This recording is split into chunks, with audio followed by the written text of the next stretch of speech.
जय हिंद फ्रेंड्स। मेरा नाम बाबा रामदास और आप देख रहे हैं मेरा यूट्यूब चैनल दद्दा की खरी खरी। तो साहब, मैं ना कल शाम को यूट्यूब पे कुछ वीडियो देख रहा था। तो एक परिचर्चा में देश के कुछ बहुत सीनियर पत्रकार, वाकई सीनियर, जिनको सीनियर कहा जाता है, एक एक की उम्र 65 70 साल थी, और वो ये बता रहे थे कि वो पिछले 30 40 50 साल से पत्रकारिता कर रहे हैं। मैं जानबूझ के नाम नहीं ले रहा हूं किसी का। तो साहब, 50 साल पुराने पत्रकार ये टिप्पणियां कर रहे थे कि अनुराग ठाकुर की प्रेस कॉन्फ्रेंस के बाद ऐसा लग रहा है कि सरकार ने अंततः ब्रजभूषण शरण सिंह को बचा लिया और ब्रजभूषण सिंह का बाल बांका भी नहीं हुआ, और ये सरकार जो है उनको बचा रही है, और बच्चियों को न्याय नहीं मिला। ये तो मेरे मन में आई, मैंने कहा बताओ यार, ये 50 साल पुराने पत्रकार हैं। उस जमाने के पत्रकार खुद को कहते हैं, जब पत्रकारिता मिशनरी होती थी, पत्रकारिता में जो है कॉरपोरेट हाउसेस नहीं थे। ये उस जमाने के पत्रकार खुद को बताते हैं जहां पे अखबार हाथों से लिख के और साइक्लो स्टाइल मशीनें चला के ये लोग अखबार निकाला करते थे। उसमें एक श्रीमान जी तो लगभग 75 साल के थे।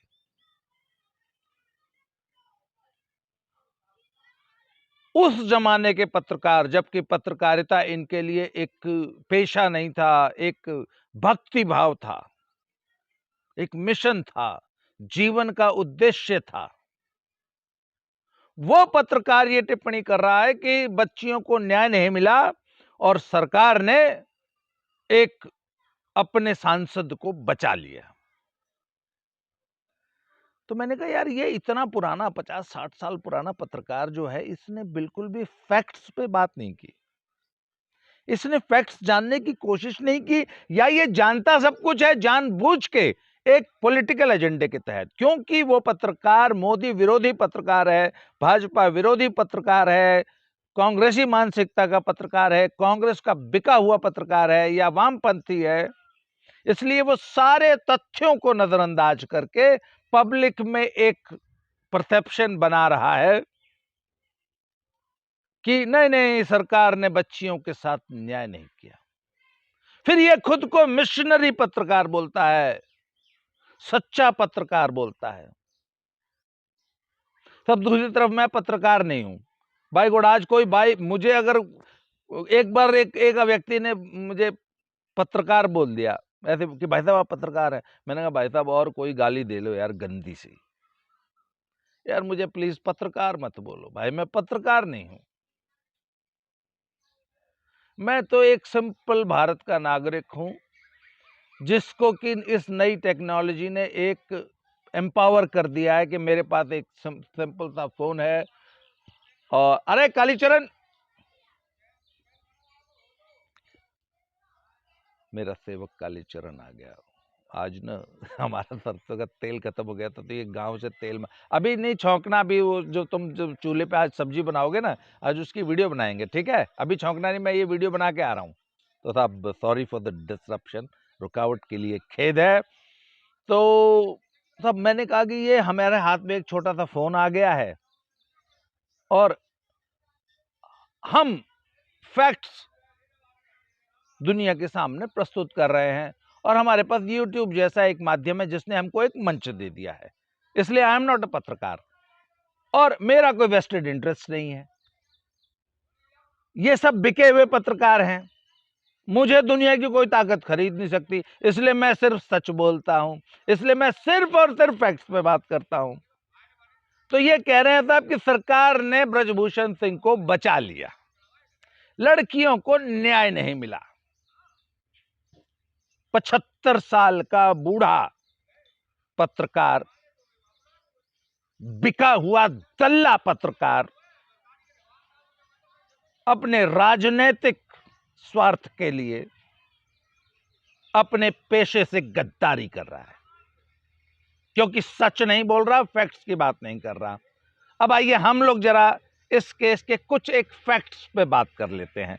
लड़कियों को न्याय नहीं मिला, मारी बेटी मेडल लाई थी, मारी बेटी का शोषण हो गया, मारी बेटी पिछले 1-1.5 महीने से संसद वहां जंतर मंतर पे धरना दे रही है, सरकार ने अब तक गिरफ्तारी नहीं की, सरकार बचा रही है, अब तक गिरफ्तार क्यों नहीं हुआ?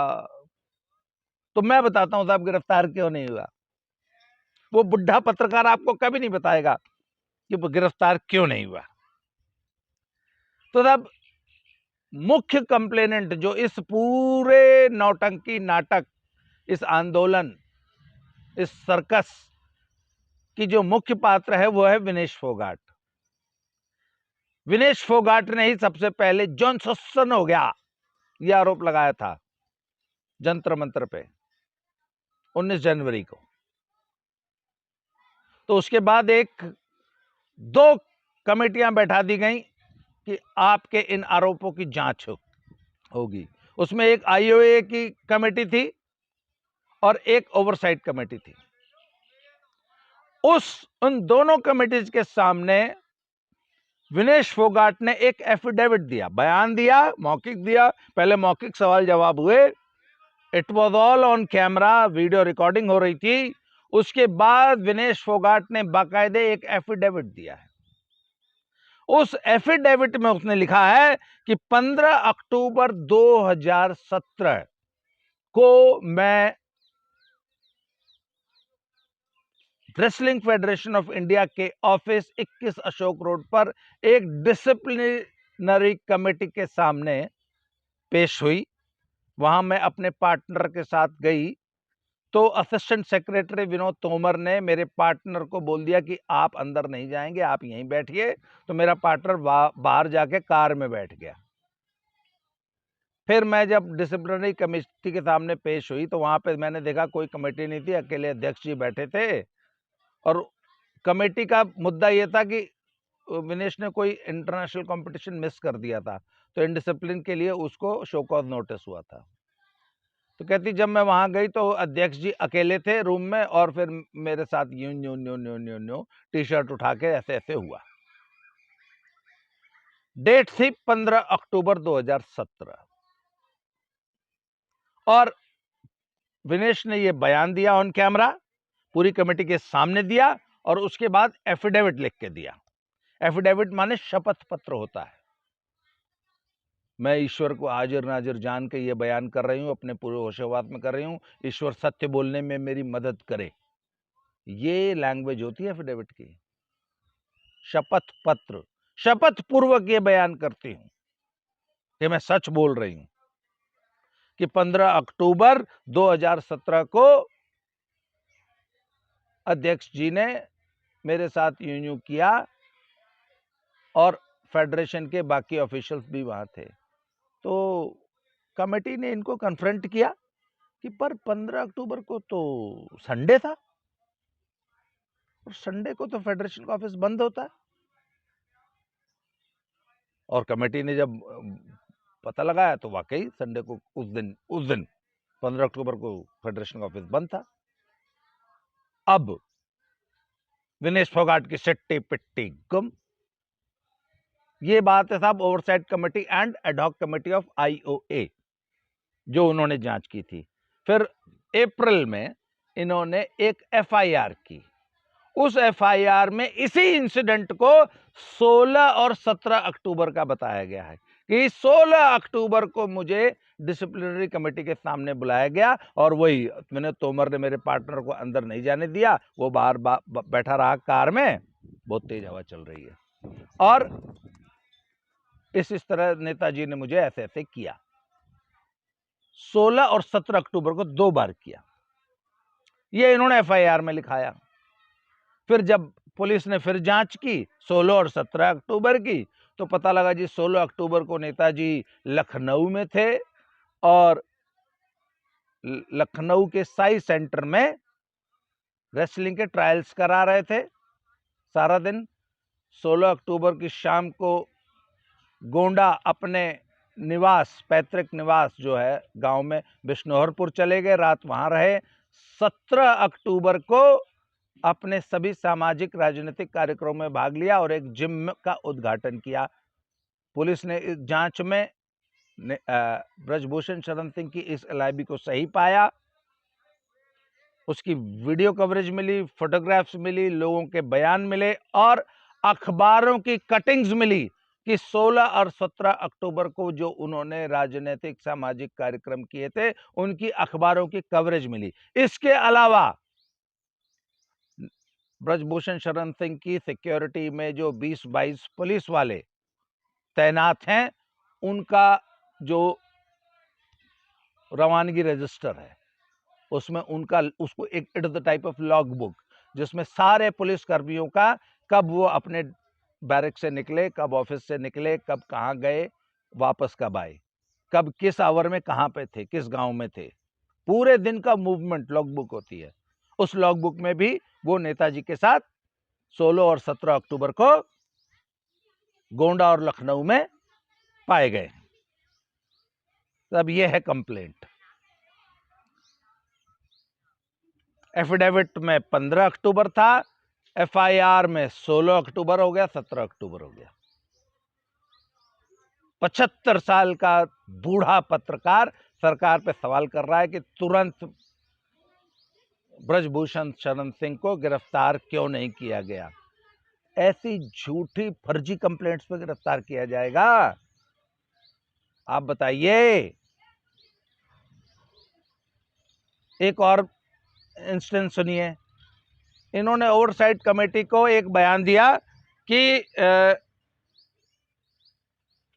असिस्टेंट सेक्रेटरी विनोद तोमर ने मुझे डब्ल्यूएफआई के ऑफिस में बुलाया और पब्लिकली सबके सामने 8-10 लोग बैठे हुए थे, उनके सामने मुझे जलील किया, बेइज्जत किया, हरेस किया कि मेरा किसी टूर्नामेंट में मेडल नहीं आया था डब्ल्यूएफए के ऑफिस में। इसी इंसिडेंट को एफआईआर में लिखाया गया है कि नहीं, विनोद तोमर ने मुझे पश्चिम बिहार स्थित अपने रेजिडेंस पे बुलाया और वहां पे मुझे जलील किया। अब आप कहेंगे कि साहब सिर्फ एफआईआर में जो लिखाया गया सिर्फ उसी का महत्व है? जी नहीं। इन्वेस्टिगेशन में आपने ओवरसाइट कमेटी के सामने जो बयान दिए हैं, आईओए के सामने, क्योंकि इसी इंसिडेंट, इसी घटनाक्रम, इन्हीं एलिगेशंस की तो जांच की है। 3 जांच हो गई ना, ओवरसाइट कमेटी की जांच, आईओए की जांच और फिर दिल्ली पुलिस की जांच। एक ही एलिगेशन की 3 लोगों ने जांच की है, तो तीनों की जांच का कंक्लूजन निकलेगा, तीनों की जांच पढ़ी जाएगी। एक में आप एफिडेविट में लिख रही हैं कि डब्ल्यूएफआई में के ऑफिस में 10 लोगों के सामने हरासमेंट हुआ और उसी इंसिडेंट को एफआईआर में आप रेजिडेंस पे बता रही हैं, तो रेजिडेंस में 10 लोग कहां से आ जाएंगे? पब्लिकली जलील करने की बात आ रही है। ये है सब आरोप और आपका पूरा मीडिया आपको, दर्शक को, यानी कि हिंदुस्तान के आम आदमी को क्या क्या पढ़ा रहा है कि नहीं नहीं भारत में तो न्याय नहीं मिलता, बेचारी बेटी, बेचारी हमारी होली काऊ, देश के लिए मेडल लाई थी, उसका जौन शोषण हो गया, अब तक ब्रजभूषण सिंह को गिरफ्तार नहीं किया। तो मैं आम पब्लिक को कह रहा हूं, फैक्ट्स पे बात करना शुरू कीजिए। Read between the lines, read behind the lines, पर्दे के पीछे क्या चल रहा है इसका विश्लेषण कीजिए। सच्चाई क्या है ये आपको नहीं बताएगा मीडिया, सच्चाई आपको खुद ढूंढनी पड़ेगी। ये अपने वेस्टेड इंटरेस्ट के लिए, अपने पॉलिटिकल इंटरेस्ट के लिए, अपने फायदे के लिए आपको बेवकूफ बनाएंगे। सच्चाई आपको निकालनी पड़ेगी। इस केस की ऐसे ही परत दर परत उघड़ती जाएगी और हम तो साहब सच्चाई निकाल के लाएंगे, क्योंकि हमारा कोई वेस्टेड इंटरेस्ट नहीं है। हमें तो आपको सिर्फ सत्य से अवगत कराना है। आज के लिए इस वीडियो में इतना ही, अगले वीडियो में फिर से मिलते हैं। Thank you very much.